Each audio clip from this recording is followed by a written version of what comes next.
Mr. Trump wants to buy Greenland. Essentially, it's a large real estate deal. So the concept came up, and I said, certainly, strategically, it's interesting. The Greenland, of course, will have a central role in what is happening in the Arctic. Beijing claims to be a near-Arctic state. Greenland government courting Chinese investors. There is a worry in America of this Chinese possible infiltration in the country. Whoever controls the oceans and raw materials has the power. And right here in the north, a new ocean is being created, and a scramble for resources is already underway nearby. A real treasure hunt is underway on the Greenlandic island of Disco, funded by some of the world's richest people, including billionaire and Microsoft founder Bill Gates and Amazon creator Jeff Bezos. The top of our planet is a giant ocean. For decades, the civilizations that controlled the oceans were world empires at any given time, but the only place that was unreachable and too complicated to conduct expansion there was the very north of our planet. A flagship example of how dangerous the waters of the North are is both the Titanic and the recent Titan implosion case, although the latter was not destroyed by the iceberg and the conditions there, but mainly by human stupidity and miscalculations. Nevertheless, the Titanic, lying 4,000 meters below the surface of the water, is a symbol of how dangerous those waters are and how harsh the conditions there have been and still partly prevail. Nevertheless, the Titanic was not sailing on the Northern Ocean at all, but still on that Atlantic Ocean. This place, on the other hand, has almost always been frozen and inaccessible to powerful naval fleets. Thus, the Arctic has remained far outside the sphere of influence of major geopolitics. What you now see to the ice cover of the North at its historic low point in exactly 1985 is again the record-retreating ice we faced in 2022, the year before this video was published. The difference is huge, and according to experts, this year the ice cap will retreat even more than 20 kilometers more. This ocean in the north of our planet is heating up 4 times faster than the rest of the globe. The creation of a new water corridor here means one thing. It is in the Northern Ocean that the battle for influence will play out in the next 20 years. Because when the ice sheet retreats another 250 kilometers, then a new Asian-American-European trade route will be created, which will be shorter than the current counterpart through the Suez Canal. At this rate of melting, it will take place around 2040. Not only that, Greenland itself is the site of massive deposits including key rare earth metals. So a new battle is beginning for the Arctic Circle, with Greenland becoming its center. What we've seen in the Arctic, which makes it very different from most other areas, is that it's been a very quiet area with very soft power even between Russia and the US, even during the Cold War. When a new player such as China enters, that can sort of stir the pot in a way that the Americans won't like. That's why, in today's material, we will check for you what exactly the world empires are fighting over there, what resources lie under the ice, and why the most important of them is the so-called green gold, how the Chinese, Russians, and Americans are conducting the modern colonization of these areas, and who can win this next race for global hegemony. I invite you to watch today's material. The Greenland, of course, will have a central role in what is happening in the Arctic. Greenland, as a Danish-dependent territory, to this day is a place about which very little is really known. Of such basic facts, we have to quote ourselves on the map are, firstly, the capital is Nuuk, located slightly higher than the most semi-southern part of the island, on the day of creating this material, that is September 9th, 2023. The temperature there is 12 degrees Celsius, although in August 2021 thermometers there indicated more than 22 degrees Celsius. The city is located at a similar latitude to Norway's Oslo. This region of Greenland has the most favorable climate throughout the year. Nevertheless, the highest temperatures can be found in the south, near the town of Nanortalik, but here winters can be more severe despite the geography. Greenland, as a dependent territory of Denmark, had and still has a certain degree of autonomy, but never sought full independence. In 1979, Greenland was granted internal autonomy, which gave it broad control over its internal affairs, such as education, culture, environment, and fisheries. In 2009, Greenland was granted even greater autonomy, allowing it to manage most of its natural resources. However, the island remains part of the Kingdom of Denmark, and the Danish government has some influence over Greenland's foreign and defense issues. Greenland held elections in 2021 in which most political parties favored further autonomy, but there were no clear aspirations for full independence. Nonetheless, those may come with the arrival of big foreign money here, and trying to take control of a population of just over 50,000 is unlikely to be one of the big challenges. Donald Trump himself has said many times in his speeches that if he had the opportunity, he would like to buy Greenland as a United States, as he was well aware of how strategic this place is. Mr. Trump wants to buy Greenland. So the concept came up, and I said certainly I'd be. Strategically, it's interesting. Eventually, it's a large real estate deal. A lot of things could be done. It's hurting Denmark very badly because they're losing almost $700 million a year carrying it. So they carry it at a great loss. And strategically for the United States, it would be nice.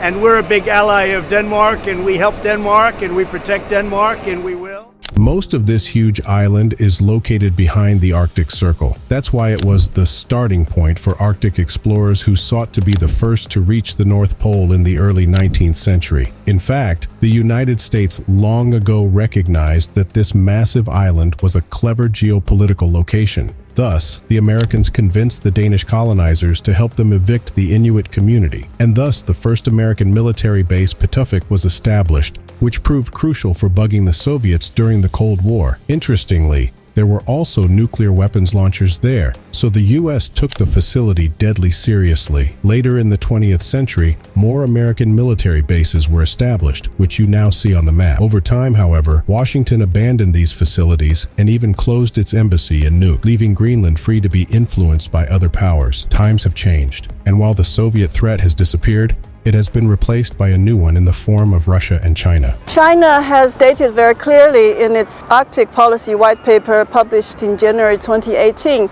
that it is interested in the Arctic shipping route. China defined itself as a near Arctic state that has rights in navigation, in exploitation, etc. in the Arctic. Greenland found itself in the middle of a race between the world's superpowers. Not only are the world's major capitals competing for Greenland's precious green gold, but also the largest corporations. Cobalt Metals, a mineral exploration company backed by billionaires including Jeff Bezos and Bill Gates, announced in late 2022 that it would begin drilling in Greenland in search of critical materials used in electric vehicles. Cobalt, which uses artificial intelligence and machine learning to search for raw materials, last year secured a 51% stake in the Disco Nuswak project on the west coast of Greenland, which is operated by London-listed Blue Jay Mining. The full electrification of the global economy is the greatest challenge of our generation, said Kurt House, CEO of Cobalt. He added that their goal in Greenland is to focus on bulk metals in the nickel, copper, cobalt, and platinum group. Exploration for nickel and cobalt is ongoing at Disco, but the rest of Greenland is also on the hunt for critical minerals. Inland, near the village of Akuliarusek on the island's west coast, graphite is being sought. Titanium has been found near the town of Thule, and platinum has been discovered in Skaergård, a magma intrusion on the eastern side of the island. Meanwhile, rare earth metals are being mined in the Kvanefjeld and Kringlerne deposits in southern Greenland. There is also an ongoing battle for Kvanefjeld through the rare earth oxide deposit, considered the second largest in the world. An Australian mining company is ready to dig here, but due to the high uranium content of the mountains, Greenland, under a new law, has rejected the project. The Kvanefjeld mine will be mainly a rare earth mine, which is used in superconductors, iPhones, electric vehicles and other areas. A lot of focus is placed on the Chinese because they do control a significant amount of supply. But that isn't through the control of resources, it's through technical proficiency in processing. And this is something that they've invested in terms of the research and development going back a number of decades. And quite simply as a result, they're 10 years ahead of the rest of the world in processing technology and ability to produce high purity metals and oxides and a cross-section of alloys. And that's really been their key advantage. advantage. Greenland may have more key raw materials than any other world power, surpassing even Russia or China, and that in itself raises huge hopes. If If you look at the raw materials map, this land is almost dripping in all sorts of riches that could change the course of the geopolitical race for energy transformation and dominance in terms of computing power. The thing is, Greenland doesn't want to let go of Europe, as well as the States or Russia and China. In 2014 and 2015, Chinese companies got some licenses and shares in companies that's already in Greenland. And that was also a result of Greenlandic government courting Chinese investors. So with these Chinese state-owned enterprises and private companies, they're looking for overseas natural resources as a strategic long-term asset for their company's development. And that's how they got into the mining businesses in Greenland.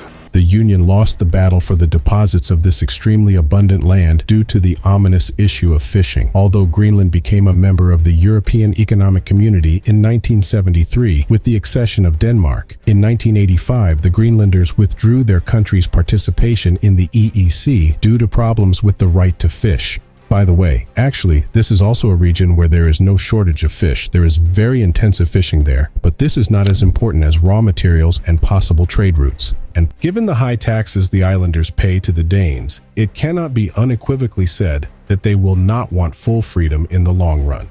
If indeed the island becomes an independent state, China will probably come out from behind the scenes, as Denmark and the US fear. Copenhagen has repeatedly blocked Chinese investment and acquisitions in Greenland. Almost a decade ago, China wanted to finance 3 airports and a port in Nuuk. The project was prevented in 2018, when then Prime Minister Lars Løkke Rasmussen allocated 700 million DKK for the airport project.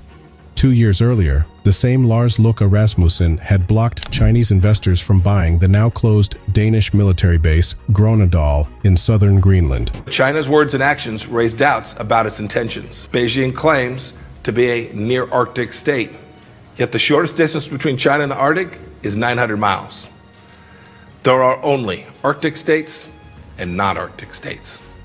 No third category exists, and claiming otherwise entitles China to exactly nothing.